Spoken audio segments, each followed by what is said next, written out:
السلام علیکم ورحمۃ اللہ وبرکاتہ۔ آج سے ہم انشاءاللہ نماز کا سلسلہ شروع کر رہے ہیں۔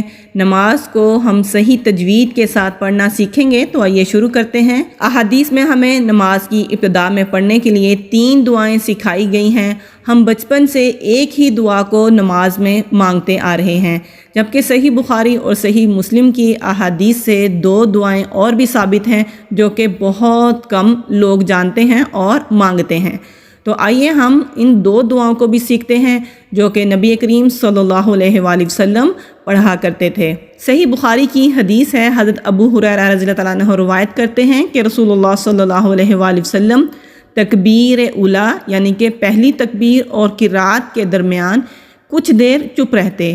پس میں نے کہا، میرے ماں باپ آپ صلی اللہ علیہ وآلہ وسلم پر قربان، اے اللہ کے رسول صلی اللہ علیہ وآلہ وسلم، آپ تکبیر اور قرات کے درمیان خاموش رہ کر کیا پڑھتے ہیں؟ آپ صلی اللہ علیہ وآلہ وسلم نے فرمایا، میں یہ دعا پڑھتا ہوں۔ تو آئیے ہم یہ دعا بھی سیکھتے ہیں اور اپنی نمازوں میں اس دعا کو ضرور شامل کریں گے۔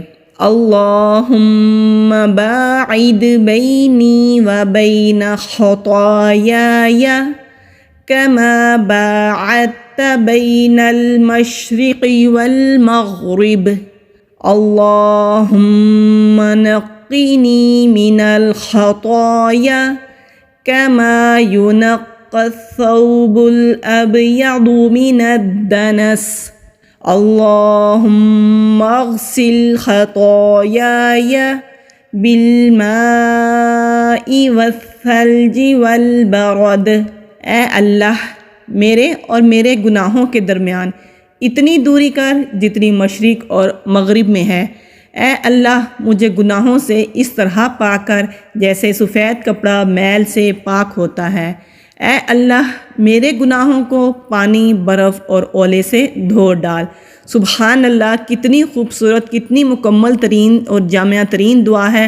ہمیں اس دعا کو ضرور یاد کرنا ہے اور اپنی نمازوں کی ابتدا میں اس دعا کو ضرور پڑھنا ہے، کیونکہ یہ دعا صحیح بخاری کی احادیث میں ہے اور سنت سے ثابت ہے۔ تیسری دعا جو کہ صحیح مسلم کی حدیث میں ہے، رسول اللہ صلی اللہ علیہ وآلہ وسلم کے پیچھے ایک شخص نے کہا، اللہ اکبر کبیرا والحمد للہ کثیرا وسبحان اللہ بکرۃ واصیلا۔ اللہ سب سے بڑا ہے، بہت بڑا ہے، اللہ کے لیے بہت زیادہ تعریف ہے اور صبح و شام اللہ کے لیے پاکیزگی ہے۔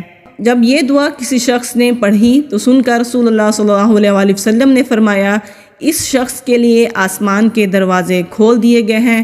حضرت ابن عمر رضی اللہ تعالیٰ عنہما نے فرمایا، جب سے میں نے رسول اللہ صلی اللہ علیہ وآلہ وسلم سے یہ بات سنی ہے، میں نے ان کلمات کو کبھی بھی نہیں چھوڑا۔ لہٰذا ہم یہ دعا بھی نماز کی ابتدا میں مانگ سکتے ہیں اور ضرور مانگنا چاہیے، کیونکہ اتنی پیاری دعا ہے جس کے لیے آسمان کے دروازے کھول دیے جاتے ہیں۔ تیسری دعا جو کہ ہم بچپن سے ہی پڑھتے آ رہے ہیں، اس دعا کو بھی آج ہم صحیح تلفظ کے ساتھ سیکھیں گے۔ یہ دعا سنن ترمذی اور سنن ابی داؤد کی احادیث میں موجود ہے۔ سبحانک اللہم وبحمدک وتبارک اسمک وتعالی جدک ولا الہ غیرک۔ مجھے امید ہے آپ کو یہ تینوں دعائیں تجوید کے ساتھ پڑھنی آ گئی ہوں گی۔ اللہ تعالی ہمارے لیے سیکھنا، سمجھنا، پڑھنا آسان کرے اور ہمیں عمل کرنے کی بھی توفیق عطا فرمائے۔ آمین۔ السلام علیکم ورحمۃ اللہ وبرکاتہ۔